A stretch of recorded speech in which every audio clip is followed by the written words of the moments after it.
오늘 이 성경 본문은 예수님이 성령에 이끌려서 광야에서 시험을 받은 일이 있죠. 그때에 예수님이 그 마귀의 시험에 대답을 하신 말씀을 오늘 본문으로 함께 읽었습니다. 자, 그러면 이제 교재를 함께 보도록 합니다. 24가 진리로 인한 변화. 24가 진리로 인한 변화. 거기에도 성경 구절 두 곳이 기록되어 있습니다. 마태복음 4장 4절 말씀 함께 또 읽습니다. 사람이 떡으로만 살 것이 아니요 하나님의 입으로 나오는 모든 말씀으로 살 것이라. 아멘. 사도행전 20장 32절 말씀입니다. 시작. 그 말씀이 너희를 능히 든든히 세우사 거룩히 하심을 입은 모든 자 가운데 기업이 있게 하시리라. 아멘. 여기 보니까 두 개의 그 성경 구절에서 공통적으로 말씀으로 살 것이라, 혹은 말씀이 너희를 능히 든든히 세우사, 이 말씀이라는 단어가 나와요. 오늘은 그 말씀, 그 진리의 말씀에 대한 공부를 함께 나누도록 합니다. 자, 그러면은 우리 김이숙 사모님 좀 먼저 읽어주시기 바랍니다. 진리는 우리를 변화시킨다. 영적인 성장은 거짓을 진리로 대체시키는 과정이다. 예수님은 저희를 진리로 거룩하게 하옵소서. 아버지의 말씀은 진리니이다. 요한복음 17장 17절에 라고 기도하셨다. 하나님의 영은 하나님의 말씀을 통해 우리를 하나님의 아들과 같이 만드신다.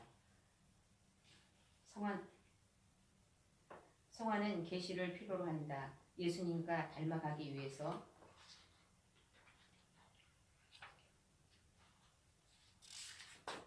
우리의 삶을 그분의 말씀으로 채워야 한다. 성경은 이렇게 말한다. 이는 하나님의 사랑으로 온전케 하며 모든 선한 일을 행하기에 온전케 하려 함이니라. 디모데후서 3장 17절 말씀. 하나님의 말씀은 다른 말들과는 다르다. 그 말씀은 살아있다.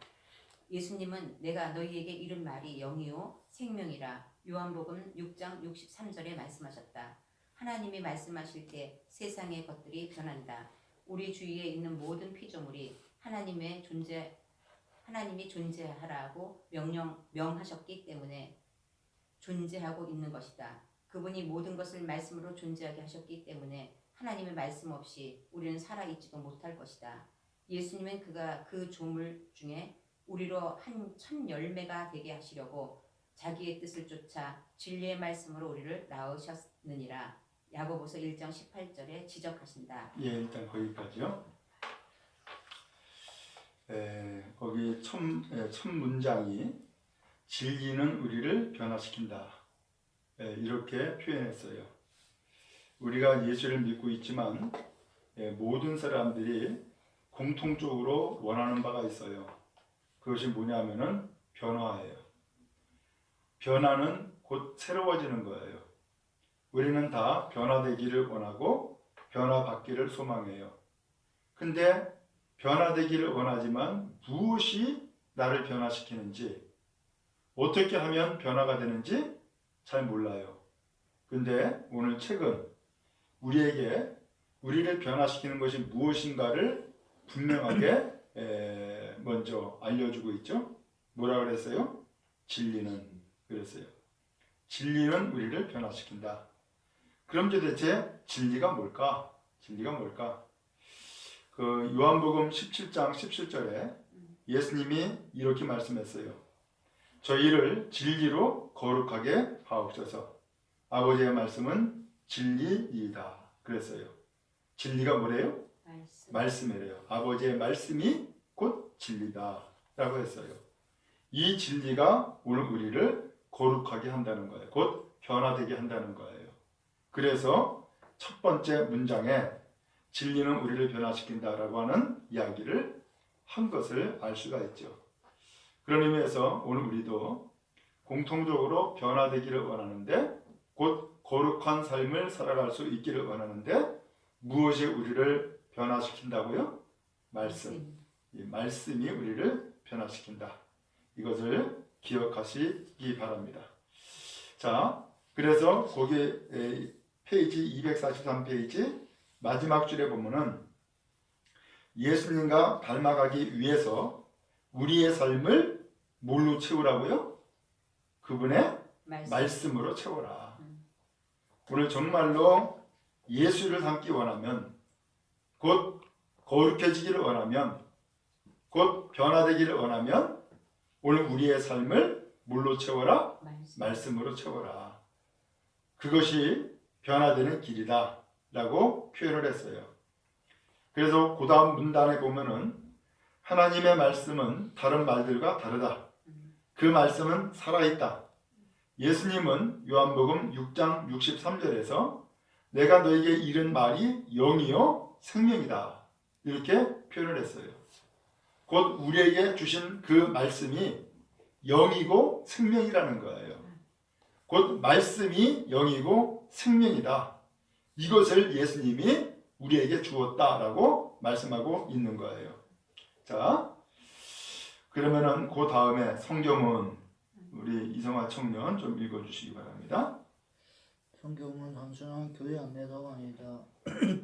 하나님의 말씀을 생명을 부여먹고 믿음을 만들며 변화를 일으키고 귀신들을 떨게 하며 기적을 행하고 상처를 치료하며 인격을 형성하고 유혹을 이겨며 희망을 주고 권세를 주며 우리의 마음을 깨끗이 하고 많은 것들을 존재하게 하며 우리의 영원한 미래를 보장한다. 우리는 하나님의 말씀 없이 살 수 없는 존재다. 그렇게 절대로 하나님의 말씀 없이도 살 수 있다고 생각해서는 안 된다. 우리는 하나님의 말씀이 우리 삶의 본질적인 요소라는 것을 깨달아야 한다. 욥은 이렇게 말했다. 나는 매일의 양식보다 하나님의 말씀을 더 중요하게 여긴다.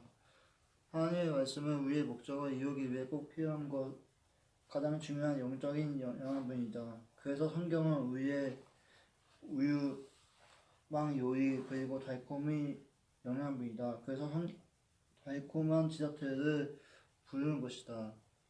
이 네 가지 코스배는 영적으로 강건해지고 성장하기 위해 필요한 성령님의 메뉴다. 베드로는 간단한 아이들 같이 순전하고 신령한 젖을 사모하라. 이로 말미암아 너희로 구원에 이르도록 자라게 하더이라고 충고한다. 예, 여기까지요. 잘 읽었어요. 자, 읽은 그 첫 번째 문장에 성경은 단순한 교리 안내서가 아니다 라고 이야기했어요. 하나님의 말씀은 생명을 불어넣고 그랬어요. 하나님의 말씀은 생명을 불어넣고 그 다음에 믿음을 만들고 변화를 일으키고 귀신을 떨게 하고 기적을 행하고 상처를 치유하고 인격을 형성하고 유혹을 이기고 희망을 주고 권세를 주고 마음을 깨끗하게 하고 많은 것들을 존재하게 하고 우리의 영원한 미래를 보장한다 라고 했어요. 야, 이 말씀의 유익이 엄청 많네요. 근데 이 말씀의 유익이 이렇게 엄청 많은데 그 내용들을 보니까 전부 다 우리가 기대하는 것과 바라는 것들이 다 담겨 있네요. 근데 그 기대하는 것과 바라는 모든 것들이 다 어디에 담겨 있다는 거예요? 하나님의 말씀에 있다는 거예요. 그러니까 이 말씀이 얼마나 우리에게 생명이 되고 힘이 돼요. 그래서 말씀이 중요해요. 말씀이. 그래서 하나님도 세상을 창조할 때 말씀으로 창조했고 예수님도 이 세상에 오실 때에 말씀이 육신이 되어 우리 가운데 거하셨다. 이렇게 표현을 했어요. 말씀이 중요한 거죠. 그 다음에 그 아래 문단 하나님의 말씀은 우리의 목적을 이루기 위해 꼭 필요한 가장 중요한 영적 영양분이다. 그래서 이 말씀이 가장 중요한 영적인 영양분이기 때문에 성경에서 네 가지로 표현한 거예요. 하나는 우유, 젖이라고 표현한 거죠. 성경에서는. 그 다음에 빵, 곧 떡이라고 표현을 했어요. 그 다음에 또 하나는 밥, 요리인 거죠. 그리고 또 하나는 꿀, 디저트, 이렇게 표현했다는 거예요. 그래서 베드로전서 2장 2절은 이렇게 말씀했어요. 갓난아이들 같이 순전하고 신령한 젖을 사모하라. 이는 이로 말미암아 너희로 구원에 이르도록 자라게 하려 합니다. 이렇게 베드로는 충고했어요. 그러므로 오늘 우리가 하나님의 말씀을 마치 갓난아이들이 엄마 젖을 파고드는 것처럼 하나님의 말씀을 이와 같이 사모하라는 거예요. 그러면 오늘 우리가 성장해 나가는데 어디까지 성장하느냐? 구원에 이르도록, 곧 구원받는 사람으로 온전히 서도록 하나님께서 우리를 성장시켜 준다는 거예요. 그러니까 말씀이 우리를 자라게 하는구나. 말씀이 오늘 우리를 성장시키는구나. 말씀이 우리의 양분이구나 라는 것을 꼭 기억하고 말씀이 오늘 우리에게 가득히 채워질 수 있기를 간절히 바랍니다. 자, 그러면 이제 큰 제목, 작은 제목이죠. 하나님의 말씀에 거하기. 제가 읽어볼게요. 오늘날 성경은 그 어느 때보다 많이 인쇄되었지만 먼지만 잔뜩 묻힌 채 선반 위에 놓여 있다. 영적인 거식증에 걸린 수백만의 크리스천들이 영적인 영양실조로 굶어 죽어가고 있다. 그래서 예수님의 건강한 제자가 되기 위해서는 하나님의 말씀을 공급받는 것이 최우선 순위가 되어야 한다. 예수님은 그것을 거하는 것이라고 표현하신다. 그분은 너희가 내 말에 거하면 참 내 제자가 되고 요한복음 8장 31절에서 말씀하셨습니다. 하나님의 말씀 안에 거하는 것은 매일 해야 하는 세 가지 결심을 포함하고 있다. 곧 오늘 우리가 말씀에 거한다라고 하는 것은 말씀을 공급받는 것이라는 거예요. 말씀을 공급받는 것. 그래서 말씀에 거하는 것을 공급받는 것이라고 했는데 그러면 이 말씀에 거하는 것을 위해서는 세 가지를 우리가 결심해야 된다는 거예요. 자, 그러면은 세 가지 결심 제목만 보면 나오죠? 먼저 뭐라 그랬죠? 그분의 권위를 인정해야 된다. 다음 페이지에 보면은 두 번째로 뭐라 그랬어요? 진리를 내 것으로 만들어야 한다. 자, 그 다음 페이지 또 넘기면 그 다음 한 페이지 더 넘겨야겠네요. 자, 또 뭐라고 되어 있죠? 하나님의 원칙들을 적용해야 한다. 바로 이 세 가지가 오늘 우리가 가져야 될 결심사항이라는 거예요. 자, 그러면 이제 첫 번째 그분의 권위를 인정해야 한다. 우리 김일성모 좀 읽어주세요. 성경이 삶의 권위 있는 기준이 되어야 한다.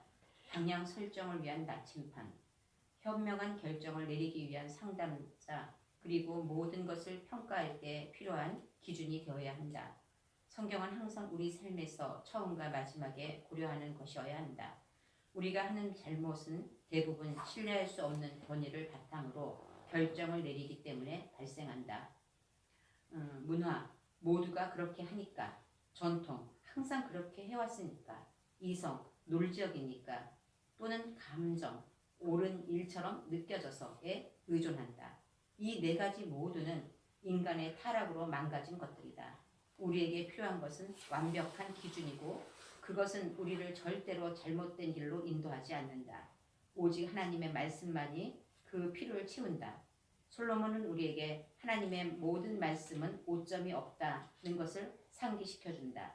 그리고 바울은 모든 성경은 하나님의 감동으로 된 것으로 교훈과 책망과 바르게 함과 의로 교육하기에 유익하다고 디모데후서 3장 16절에 설명한다. 일단 거기까지요. 자, 첫 번째 결심사항이 그분의 권위를 인정하라는 거예요. 그분의 권위. 그럼 그분이 누구겠어요? 하나님 혹은 예수님. 그 권위를 인정하라는 거예요. 근데 우리가 무엇인가 결정을 하는데 신뢰하지 못하는 것을 근거로 해서 결정을 한다는 거예요. 그것을 네 가지로 표현을 했는데 하나는 문화예요. 다른 사람도 다 그렇게 하는데 뭐 다른 사람들이 내가 결정하는 것에 근거가 될 수 없는데 신뢰할 수 없는 것을 근거로 삼다 보니까는 다른 사람들 얘기하는 거예요. 다른 사람들 다 그렇게 하는데 그 다음에 두 번째로는 전통이라는 거예요. 옛날부터 항상 그렇게 해왔어. 그러니까 나도 그렇게 할 거야. 이건 잘못된 결정이라는 거예요. 그 다음에 세 번째, 논리적이니까. 논리적으로 생각하니까는 맞는 것 같아. 그렇지만 그것은 잘못된 결정이라는 거예요. 그 다음에 네 번째, 감정적. 곧 옳은 일처럼 느껴져서 혹은 내가 그렇게 하고 싶으니까 이건 전부 다 감정에 근거해서 결정하는 거예요. 이건 전부 다 잘못된 권위를 바탕에 두고 결정하는 거라는 거예요. 근데 이 네 가지 모두가 인간의 타락으로 망가진 거라는 거예요. 완벽한 기준이 될 수 없는 거라는 거예요. 자, 그러면은 오늘 완벽한 기준, 그 완벽한 기준이 뭘까? 바로 그것은 하나님의 말씀이라는 거예요. 거기 아래에서 두 번째 줄에 보니까 잠언 30장 5절 말씀이 나오죠? 뭐라고 돼 있죠? 하나님의 모든 말씀은 오점이 없다. 예, 하나님의 말씀은 틀린 게 없다는 거예요. 틀린 게. 그래서 말씀에 근거해서 결정을 해야지 말씀에 근거하지 않고 다른 것에 근거해서 결정하는 것은 잘못된 결정이다. 실수하는 거다. 라고 하는 거예요. 자, 그래서 디모데후서 3장 16절에 모든 성경은 하나님의 감동으로 된 것으로 교훈과 책망과 바르게 함과 의로 교육하기에 유익하다. 그렇게 성경이 말씀을 했어요. 그러니까 말씀이 정확하다는 거예요. 자, 그 다음에 빌리그레엄 우리 이성학 청년 읽어주세요. 빌리그레엄은 사역 속에 성경의 권위와 정확성에 대한 의심스러워 고통스러워했다. 달 밝은 어느 날 밤 그는 무릎 꿇고 눈물을 흘리며 하나님께 기도했다. 그 순간부터 이해 못한 구달들이 있더라도 성경을 자신의 삶과 사역에 유익한 권위에 온전히 신뢰하겠다고 그날부터 그의 삶은 비범한 능력과 효과적인 사역에 복을 주었다. 오늘 우리가 내릴 수 있는 가장 중요한 결정은 무엇이 우리의 삶에서 최고 권위를 갖게 할 것인가를 결정짓는 것이다. 문화, 전통, 이성 또는 감정과는 무관하게 결정하라. 성경은 최종 권위를 선택하라. 무슨 일이든 결정을 내릴 때 성경을 뭐라고 말씀하고 있나 라는 질문하기로 결심하라. 하나님이 무엇을 하라고 말씀하시면 그것이 논리에 맞지 않거나 그것을 하기가 쉬울지라도 하나님의 말씀을 믿고 그것을 하겠다고 마음에 새겨라. 바울의 말은 개인적인 믿음의 확신으로 삼으라. 율법과 선지자들의 글에 기록된 것을 다 믿으며 사도행전 24장 14절. 예, 잘 읽었어요. 빌리그레엄 우리나라에도 왔었죠. 그래서 1974년인가 그래서 여의도에서 엑스포를 한 적이 있어요. 그때 강사가 빌리그레엄 목사님이었던 것으로 제가 기억을 해요. 근데 이분도 사역, 하나님의 종으로 그 사역을 감당할 때 초창기에는 성경의 권위를 의심해가지고 고통했다는 거예요. 이 성경을 믿어야 되는데 성경을 믿을 수가 없어가지고서 의심하고 고통스러워한 거죠. 그래서 어느 날 하나님 앞에 무릎 꿇고 기도했다는 거예요. 그래서 기도하면서 하나님 앞에 다짐을 한 거예요. 다짐이 뭐냐? 성경을 자신의 삶과 사역의 유일한 권위로 온전히 신뢰하겠습니다. 성경을 자신의 삶과 사역의 권위로 온전히 신뢰하겠습니다. 그러면서 하나님 앞에 약속을 한 거예요. 그때부터 그의 삶은 놀라운 능력이 나타났고 효과적인 사역의 복을 누리게 되었다는 거예요.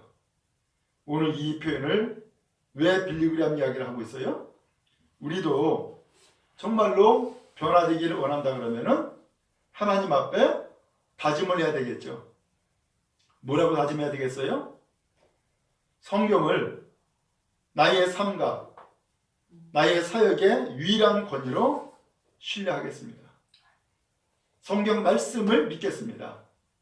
성경 말씀이 권세와 능력이 있음을 내는 믿겠습니다. 신뢰하겠습니다.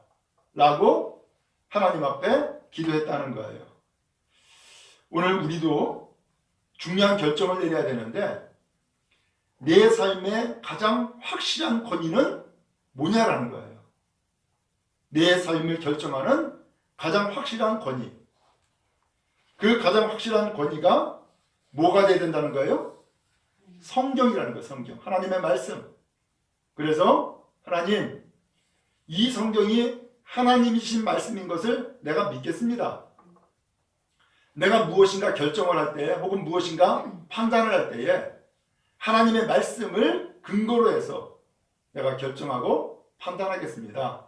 라고 그렇게 결정하라는 거예요. 그러면 하나님께서 이 성경을 통하여서 오늘 우리가 가장 확실한 것을 결정하게 하고 그리고 가장 확실한 복과 은혜를 우리에게 주실 것을 약속했다는 거예요. 그러므로 무엇을 가장 권위 있는 것으로 여길 것이냐, 무엇을 가장 확실한 것으로 우리가 의지할 것이냐, 바로 여기에 우리의 삶은 달라지겠죠. 오늘 빌리그리암처럼 성경을 나의 삶의 가장 확실한 권위로 인정한다면 하나님께서 말씀대로 우리를 복을 주실 줄로 믿어요. 그러니까 오늘 하나님의 권위를 인정을 하고 하나님의 말씀을 인정하는 것이 내가 가장 좋은 선택 그리고 가장 복된 결정을 하는 것이다 라고 하는 것을 기억할 수 있기를 바랍니다. 자, 그 다음에 두 번째, 진리를 내 것으로 만들어야 한다. 제가 또 읽어볼게요. 단순히 성경을 믿는 것으로만은 충분하지 않다. 우리의 마음을 그것으로 채우고 성령님이 진리를 통해 우리를 변화시킬 수 있도록 해야 한다. 여기에는 5가지 방법이 있다. 성경을 받아들이고 읽고 연구하고 기억하고 반영하는 거다. 첫 번째, 하나님의 말씀을 열린 마음으로 받아들이고, 여기 받아라고 하는 단어가 빠진 것 같아요. 그것을 인정할 때 말씀을 받아들이는 것이라 할 수 있다. 씨 뿌리는 사람의 비유를 통해 우리는 하나님의 말씀이 우리의 삶에서 뿌리를 내리고 열매를 맺는 것은 우리의 받아들이는 정도에 달려있음을 알 수 있다. 예수님은 받아들이지 않는 3가지 태도를 명시하셨다. 다친 마음, 굳은 땅을 말씀한 거죠. 겉모습만 있는 피상적인 마음, 얕은 땅이죠. 그리고 혼란스러운 마음, 잡초가 있는 땅이죠. 그것이다.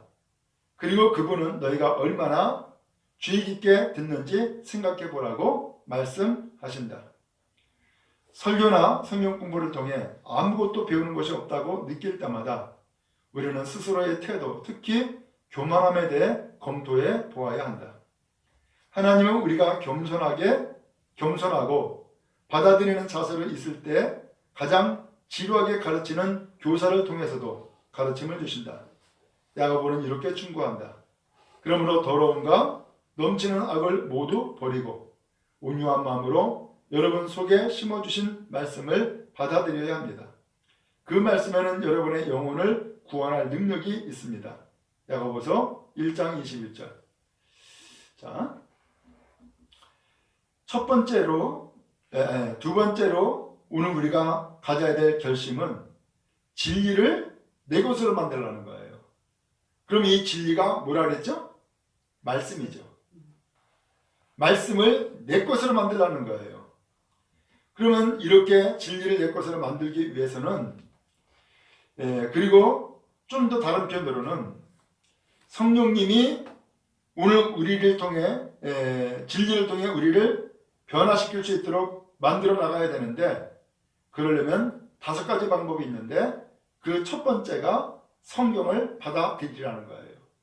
그래서 성경을 받아들이려면은 마음을 열어야 되겠죠. 그리고 성경을 마음으로 받아들여야겠죠. 그리고 하나님의 말씀을 인정함으로써 그 말씀을 받아들일 수 있게 되는 거죠.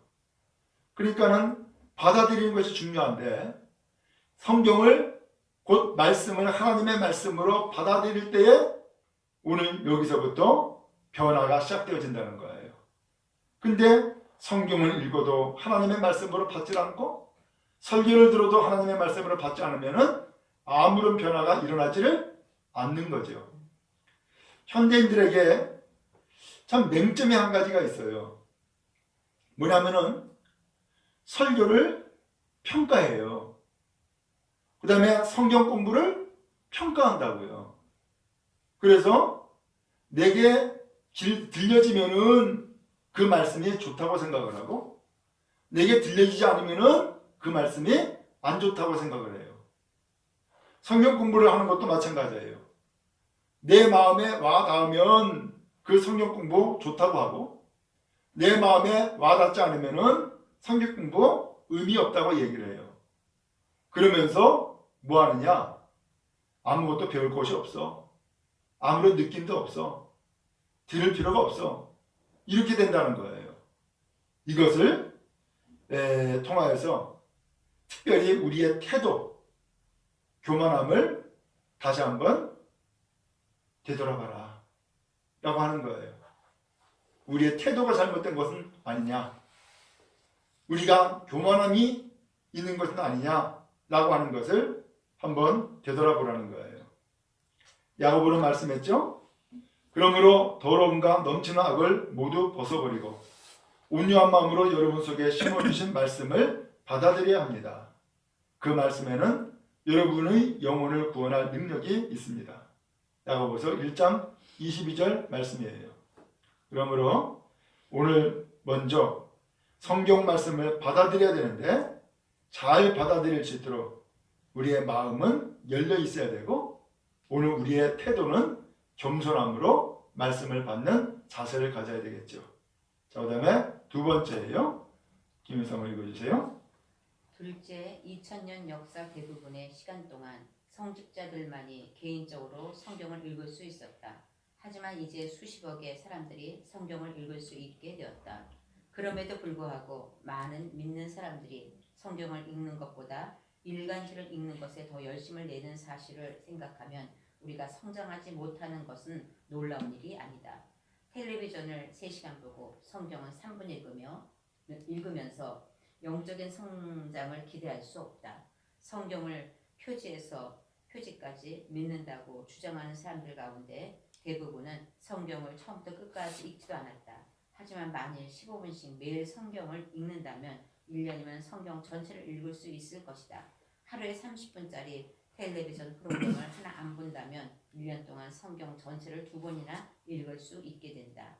성경을 매일 읽으면 우리는 하나님의 음성이 들리는 범위 안에 머물게 된다. 그래서 하나님은 이스라엘의 왕들에게 근처에 성경을 두라고 지시하셨다.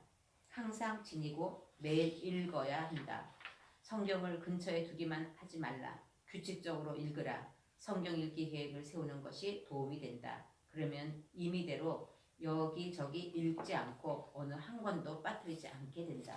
네, 거기까지요. 자, 이제 5가지 방법, 성령님이 진리를 통해 우리를 변화시킬 수 있도록 해야 되는데, 여기에 5가지 방법 가운데 첫 번째는 성경을 받아들여라 라는 것을 읽었고, 두 번째로는 성경을 읽으라는 거예요. 성경을 읽어라. 그래서 여기 247페이지 마지막 문단에 보면은 성경을 매일 읽으면 우리는 하나님의 음성이 들리는 범위 안에 머물게 된다. 매일 성경을 읽으라는 거예요. 근데 우리는 매일 TV를 보고 매일 뉴스를 듣고 하잖아요. 근데 많은 시간들을 그렇게 TV를 보고 뉴스를 듣고 혹은 뭐 게임을 하고 그러면서 할애를 하는데 성경을 읽는 시간은 거의 없다는 거예요. 그래서 30분은 텔레비를 봐도 3분은 성경을 읽지 못하고 3시간은 텔레비를 봐도 30분 성경을 읽지 못하는 것이 오늘날의 맹점이라는 거예요. 제가 처음에 교회를 다니면서 그 당시는 몰랐는데 나중에 보니까는 공동번역이라고 하는 성경책이 나왔어요. 알고 보니까는 천주교, 카톨릭이랑 우리 기독교가 같이 연합해 가지고서 번역한 성경이래요. 그러면 그전에는 어떻게 했느냐? 그전에는 카톨릭에서는 성경이 없었던 거예요. 성경은 누가 읽었느냐? 사제들만 성경을 읽은 거예요. 그래서 그 천주교의 미사를 할 때에도 사제들이 성경을 읽는데 라틴어로 읽었다 그러더라고요. 그러니 교인들이 그걸 어떻게 알아요? 알 수가 없죠. 그런 시절을 살았었단 말이에요. 근데 지금은 성경이 뭐 마음껏 읽을 수 있을 정도로 넘치잖아요. 근데 마음껏 읽을 수 있는 상황임에도 불구하고 막상 그 중요한 양식, 그 중요한 진리인 성경을 읽지 않는다는 거예요. 그래서 정말로 변화되기를 원한다면은 두 번째로 성경을 읽어라. 성경을 읽으려면은 가까이 둬라. 머리맡에 두고 가까이 두라는 거예요. 그래서 늘 성경을 읽어라 라고 표현을 했어요. 그래서 우리 교회에서도 새벽마다 성경을 읽는데 한 장씩 읽어나가고 있잖아요. 그래서 새벽기도 3년 참여하면은 결국은 성경 한 권을 다 읽게 되는 거예요. 그러니까 성경 말씀이 오늘 진리이고 나에게 양식이다라는 것을 꼭 기억하고 성경을 잘 읽어 나갈 수 있기 바랍니다. 세 번째입니다. 성경을 연구하고. 그 다음에 우리 성화찬인가? 네, 좀 한번 읽어보세요. 첫째, 성경을 연구하고 공부하는 것이 그분의 말씀 안에 거할 수 있는 방법이다. 성경을 읽는 것과 성경을 공부하는 것의 차이에는 두 가지가 있다. 그 구절에 대한 질문을 던진 것과 나의 생각을 적는 것이 포함되면 그것은 성경 공부다. 종이나 컴퓨터에 본인 생각을 쓰지 않고서 성경을 공부했다고 말할 수 없다. 성경 공부의 다른 방법들에 대해서 설명할 지면은 부족하지만 성경 공부 방법에 관한 좋은 책들이 많다. 그 가운데는 내가 20년 전에 쓴 책도 있다. 좋은 성경 공부의 비밀은 올바른 질문을 하는 것이다. 각각 다른 방법을 다른 질문을 해야 한다. 잠시 멈추고 누가 무엇을 얻는데 어디서 왜 그리고 어떻게와 같은 간단한 질문을 해도 훨씬 많은 것을 발견할 수 있다. 성경은 이렇게 말한다. 자유하게 하는 온전한 율법을 들여다보고 있는 자는 듣고 잊어버리는 자가 아니요 시행하는 자니 이 사람이 그 행하는 일의 복을 받으리라. 야고보서 1:25절. 예, 잘 읽었어요. 세 번째로는 성경을 연구하고 공부하라는 거예요. 성경을 연구하고 공부해라. 그러면은 앞서서 성경을 읽으라 그랬는데 성경을 읽는 건 뭐고 성경을 공부하는 건 뭐냐? 차이점이 있다는 거예요. 두 가지 차이점이 있는데 첫 번째로는 그 성경 구절에 대해서 질문을 던지라는 거예요. 또 하나는 자기의 생각을 적으라는 거예요. 이것이 포함되면 그게 성경 공부가 된다는 거예요. 다시 한번요. 성경 구절에 대해서 뭐 하라고요? 질문을 해라. 질문을. 그 다음에 두 번째로는 뭐라고요? 나의 생각을 적어라. 내 생각은 어떤가? 예? 그러면서 생각을 적어라. 이게 성경 공부라는 거예요. 그러면서 좋은 성경 공부의 비밀은 올바른 질문을 하는 것에 달려있다는 건데 거기 보니까는 질문이 물음표가 쭉 나오죠? 누가, 무엇을, 언제, 어디서, 왜, 그리고 어떻게. 이게 뭐라 그래요? 우리 보통 육하 원칙이라고 그러죠. 6가지 질문, 육하 원칙. 그래서 누가 한 말씀인지, 무엇을 말씀하고 있는지, 언제 한 말씀인지, 어디서 했는지, 왜 이 말씀을 했는지, 그리고 어떻게 하라는 것인지. 오늘 이 질문을 하면은 성경을 제대로 읽게 된 것이고 제대로 공부하게 된 거예요. 오늘 이것을 통하여서 결국은 오늘 우리는 하나님의 말씀을 오늘 말씀 안에 거할 수 있고 우리는 변화될 수 있다라고 하는 것을 표현하고 있는 거예요. 자, 그 아래 제가 읽을게요. 하나님의 말씀 안에 거하는 네 번째 방법은 그것을 기억하는 것이다. 기억력은 하나님이 주신 선물이다. 기억력이 좋지 않다고 생각할지도 모르지만 우리는 이미 수백만 가지의 생각, 진리, 사실, 그리고 숫자들을 기억하고 있다. 우리에게 중요한 것들을 기억하고 있다. 하나님의 말씀이 중요하다면 우리는 시간을 들여 그것을 암기할 것이다. 성경 말씀을 외울 때 엄청난 혜택들이 있다. 그것은 우리가 유혹을 이기고 현명한 결정을 내리고 스트레스를 줄이고 신뢰를 쌓고 좋은 충고를 해주고 믿음에 대해 다른 사람들과 나눌 때 많은 도움이 된다. 우리의 기억력은 근육과도 같다. 더 많이 사용할수록 더 강해지고 말씀을 외우는 것도 더 쉬워진다. 우선 이 책에서 감동을 받은 구절들을 뽑아 작은 카드에 적어 들고 다녀라. 그리고 하루 동안 그 구절을 크게 읽으며 복습하라. 어디서든 외울 수 있다. 일을 하면서, 운동을 하면서, 운전을 하면서, 누구를 기다리면서, 혹은 잠자기 전에도 할 수 있다. 성경 구절을 잘 외우는 비밀. 세 가지는 반복, 그리고 반복이다. 성경은 이렇게 말한다. 그리스도의 말씀이 너희 속에 풍성히 거하여 모든 지혜로 피차 가르치며 권면하고. 골로새서 3장 16절 말씀. 자, 성경 말씀 진리 안에 거하는 것, 바로 그것을 표현했는데 우리를 변화시키는 방법 네 번째는 성경을 기억해라. 곧 외우라는 거예요. 외우라. 그래서 성경을 기억하는 것, 곧 외우는 것은 하나님이 우리에게 주신 선물이라는 거예요. 그래서 성경을 외움으로써 어떤 유익이 있느냐? 먼저는 유혹을 이길 수 있다는 거예요. 예수님도 마귀에게 시험을 받았죠? 근데 마귀를 물리치는데 뭘로 물리쳤어요? 바로 이 성경 말씀으로 물리쳤어요.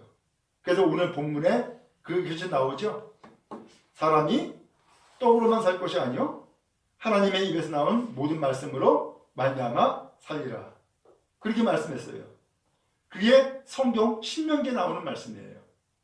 예수님은 신명기서를 페이지를 찾아가지고서 읽은 게 아니라 예수님은 그 말씀을 이미 암송하고 있었어요. 그리고 그 말씀을 다 알고 계신 거예요.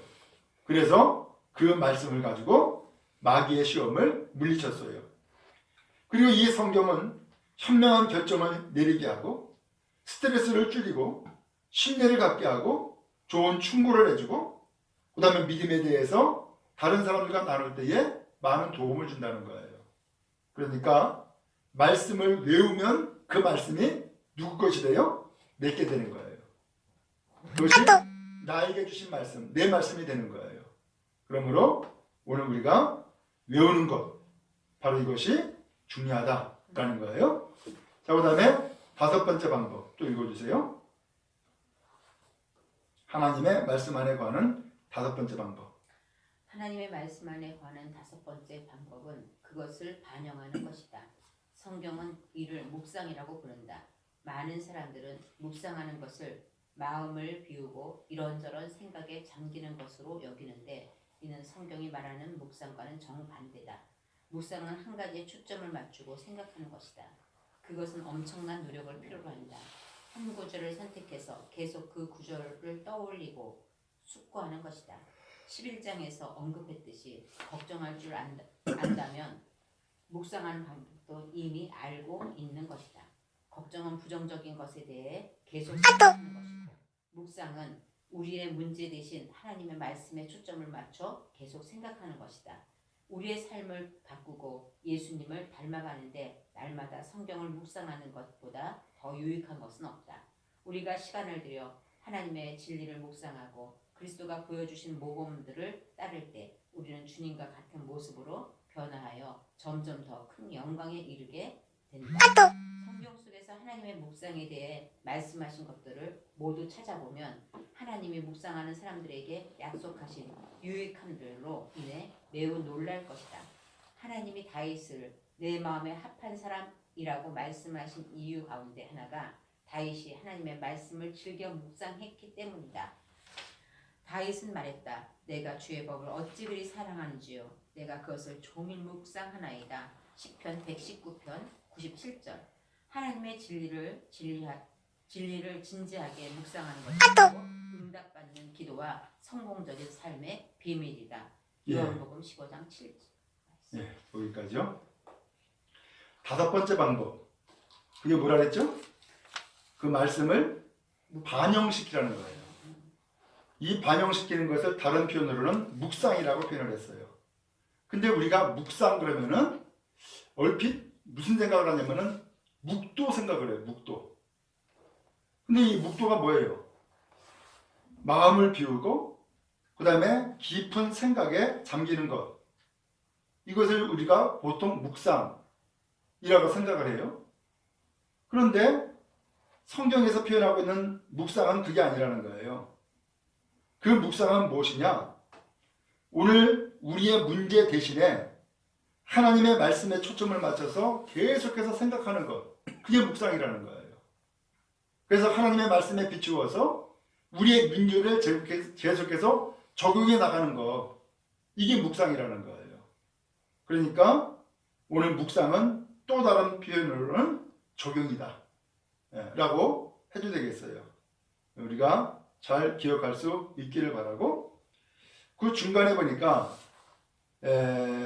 읽은 2번째 문단에 걱정은 부정적인 것에 대해 계속 생각하는 것이고, 그렇죠?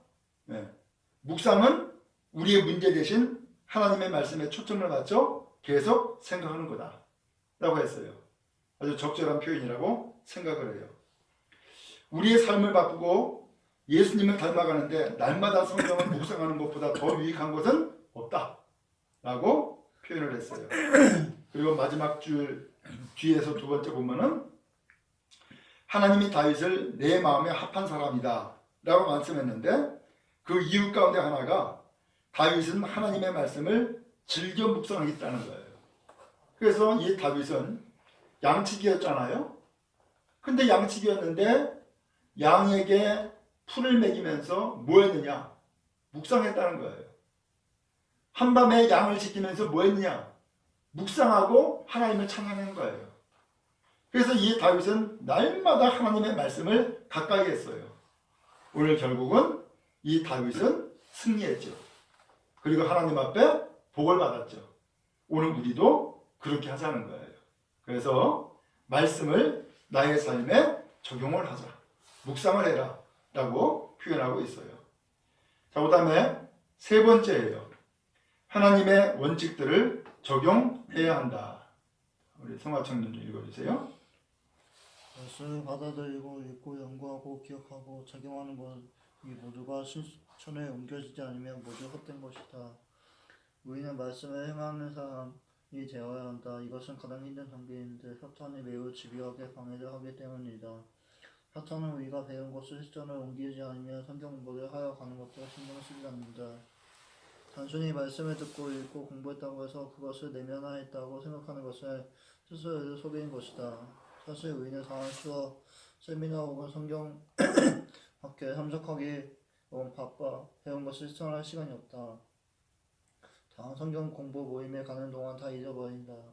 적용이 없으면 모든 성경 공부는 다 무의미하다. 예수님은 말씀하셨다. 그러면 누구든 나의 이 말 듣고 행하는 자는 그 집을 반석 위에 지은 지혜로운 사람 같으니, 예수님 또한 하나님의 복은 단지 아는 것만이 아니니 그 지혜를 순종할 때 온다고 지적하셨다. 이렇게 말씀하셨다. 너희가 이것을 알고 행하면 복이 있으려. 요한복음 13장 17절. 우리가 개인적인 적용을 피하는 또 하나 이유는 그것이 옳고 때로는 고통스럽기 때문이다. 그 지혜는 우리를 자유롭게 할 것이지만 먼저 우리를 비참하게 만들지 모른다. 하나님의 말씀은 우리의 동기를 드러내고 잘못을 지적하며 죄를 꾸짖고 우리가 변하기를 기대한다. 그러나 변화를 꺼리는 것은 인간의 본성이고 그래서 하나님의 말씀을 적용하는 것은 어려운 일이다. 그렇기 때문에 우리의 개인적인 적용을 다른 사람들과 나누는 것이 중요하다. 예, 여기까지요. 자, 원칙을 적용하라는 거예요. 그 두 번째 문단에 보면 단순히 말씀을 듣고 읽고 공부했다고 해서 그것을 내면화했다고 생각하는 것은 스스로 속이는 거다. 나 성경 읽었어요. 하나님 말씀 들었어요. 성경 공부했어요. 그것이 내면화, 곧 내 것이냐? 아니라는 거예요. 내 것이 안 됐다는 거예요. 그러면서 만약에 그것을 단순히 듣고 읽고 공부했다고 그것은 내면화됐다라고 한다면은 스스로 속이는 거라는 거예요. 적용이 없으면은 성경 공부 의미 없다는 거예요. 그래서 적용하는 것이 대단히 중요하다라고 하는 거예요. 자, 오른쪽에 있는 내용 제가 읽습니다. 성경 공부라는 소그룹에 속하는 것이 얼마나 중요한지에 대해서는 아무리 말해도 과장이 아니다. 우리는 항상 스스로 깨달을 수 없는 것들을 다른 사람들을 통해 배운다. 다른 사람들은 우리가 놓친 부분을 보게 해주고 하나님의 진리를 현실적으로 적용할 수 있도록 도와줄 것이다. 말씀을 실천하는 사람이 되는 가장 좋은 방법은 말씀을 읽거나 공부하거나 묵상한 후에 결심한 것들을 적어놓는 것이다. 자, 여기에서 어떻게 보면 결론적인 중요한 내용인데 말씀을 묵상한 후에 결심한 것 적어놓으라는 거예요. 결심한 것 적어놔라. 하고자 하는 것들을 적어놓는 습관을 기르라. 이 목록은 개인적이어야 하고 우리 자신이 포함되어야 하고 현실적이어야 하며 실제로 우리가 할 수 있는 것이어야 하고 증명할 수 있어야 한다. 그 기한을 정해 놓아야 한다. 모든 적용은 우리와 하나님과의 관계, 우리와 다른 사람의 관계, 혹은 개인의 성격과 관련된 것이다. 다음 장으로 넘어가기 전에 이 질문에 대해 잠시 생각하는 시간을 가지자. 하나님이 말씀을 통해 이미 행하라고 하신 것 가운데 시작하지 않은 것이 무엇이 있는가? 우리가 해야 하는 그 일에 도움이 되는 작은 행동들을 적어보라. 우리가 그 일에 책임을 질 수 있도록 붙잡아줄 친구에게 이야기를 할 수도 있다. D.L. 무디는 말했다. 성경은 정보를 위한 책이 아니라 변화를 위한 책이다. 여기까지예요.